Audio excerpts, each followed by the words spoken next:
Hi everyone. So in this video I will be talking about the fact that many of us women define ourselves too much over our looks and how this is problematic. I have been thinking of making this video for a while now, and when I heard about the passing of Jackie O, it confirmed the thoughts I had about this topic. This video is not about Jackie O, but to give a brief context for those who are not aware, Jackie O was an online personality. I mostly knew of her as the girlfriend of comedian DC Young Fly, and she was an influencer, model and entrepreneur. She underwent surgery following the birth of her third child, and the purpose was to get her body back in shape through a procedure called mommy makeover. Now, this procedure could include various different forms of enhancements all at once, such as BBL, liposuction, or breast enhancements. Jackie O has died post-surgery alone in a hotel, probably due to lack of aftercare. She has left behind 3 children, her partner DC Young Fly, as well as friends and family. Why are we doing this to ourselves? We are risking our lives in the name of beauty. We are risking our lives in the name of beauty. We go through so much discomfort and invest so much time in the name of beauty. And it's not only surgery, it's the injections, the fake lashes, the fake hair, the fake nails, the bigger lashes, the longer nails, the chemical products that are supposed to help us lose weight. It's the waist trainers that displace our organs. It's the more and more and never enough. Why are we doing this to ourselves? Why?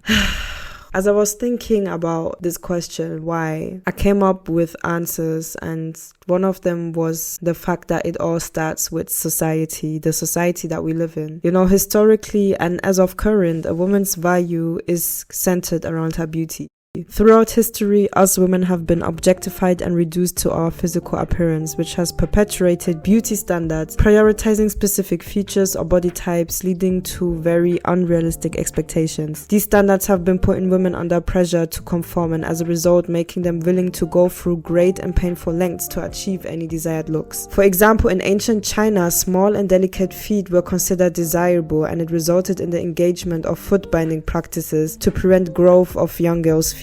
Now, these practices, as I can see in the pictures, caused severe pain and sometimes, or oftentimes, most times, resulted in lifelong disabilities and deformities. In the Western world, the hourglass figure and the tiny waist has been a lasting beauty standard from the 16th to the early 20th century. Then it took a little break, and then it kind of came back in the 21st century with the waist trainers. Even back then, women have been engaging in tight corset lacing, which often resulted in huge discomfort, affected their ability to breathe, and as well organ displacement. Finally, in some African and Asian cultures, women with long necks are seen as desirable, resulting in women wearing brass neck rings, enlarging their necks, which again has its negative effects on the body and results in pain and discomfort. Women who conform to societal beauty standards were seen as more desirable and held to a higher status, and it's still like that to this day. A woman's intelligence, talents, or achievements did and do not play into her worth. Now, it's also the traditional gender roles that have reinforced the idea that a woman's primary worth lies in her attractiveness. This has been a reality historically and is still to this day. The objectification of a woman also impacts opportunities. You know, nowadays we call it a pretty privilege, you know, the phenomenon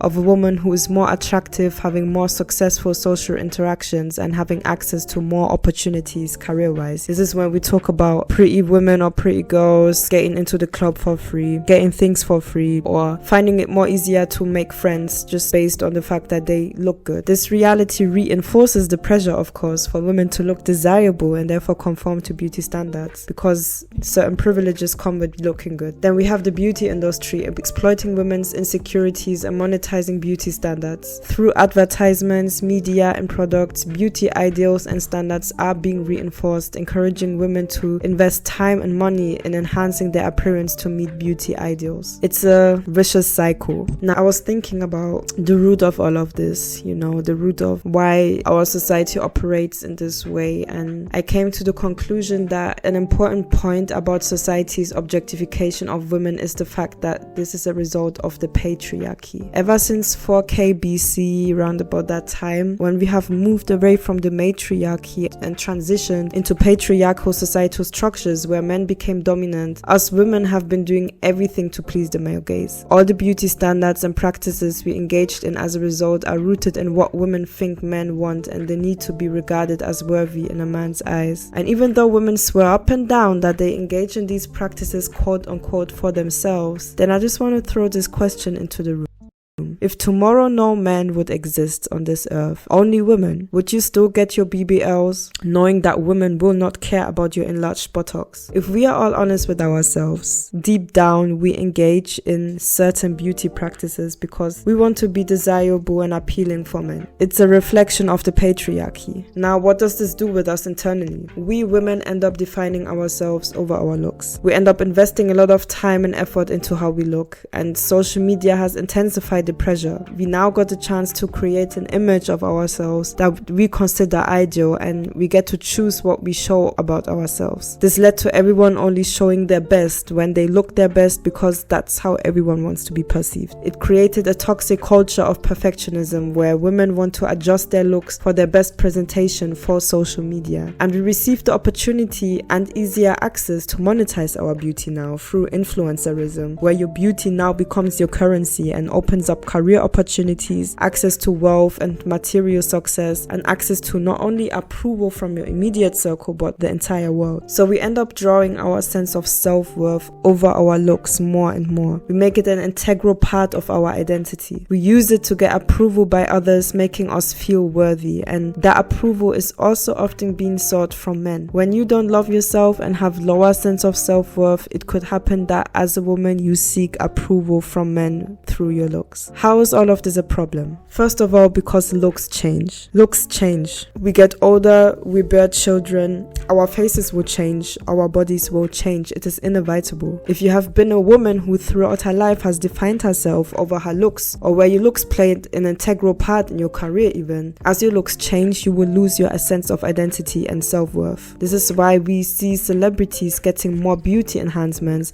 as they get older or bear children, because their look have been part of their image and success, and they desperately try to hold on to it through these procedures because they have made that their identity and value. It was not through the intellect or talents but through looks that they have succeeded. So for them it's a major part of their worth, and when the looks fade, the face, the body changes, they lose their identity and value, because had they only been known for who they are, they would have not been as successful and praised by people. Their looks enhances their success, that's just the truth. Had they learned to accept themselves and love themselves no matter what and define themselves over who they are and internal values and character, looks would only be secondary, and age or childbearing would not affect their self-esteem as much, and therefore the pressure for beauty enhancements would fall away. What's another reason why this is a problem? Because looks are only skin deep. Looks can only get you so far. Nowadays, everyone can look attractive, literally. And there are so many beautiful women out there, like everywhere. If you use your looks as a main aspect to stand out or differentiate yourself, you have already lost. You're just a fish in a sea of billions of fishes. What else do you have to offer? People will be initially attracted to you by your looks, but looks don't keep them around. What keeps them around is character. What really makes you different from others is your individual personality and character. It's who you are as a person. That's what it really comes down to at the end of the day. Beautiful women are everywhere, but what else do you have to offer? You have to ask yourself that question. Are you a good person? Do you have things to share, to talk about? Can you touch and inspire people? Can you shine your light? Do you feel good?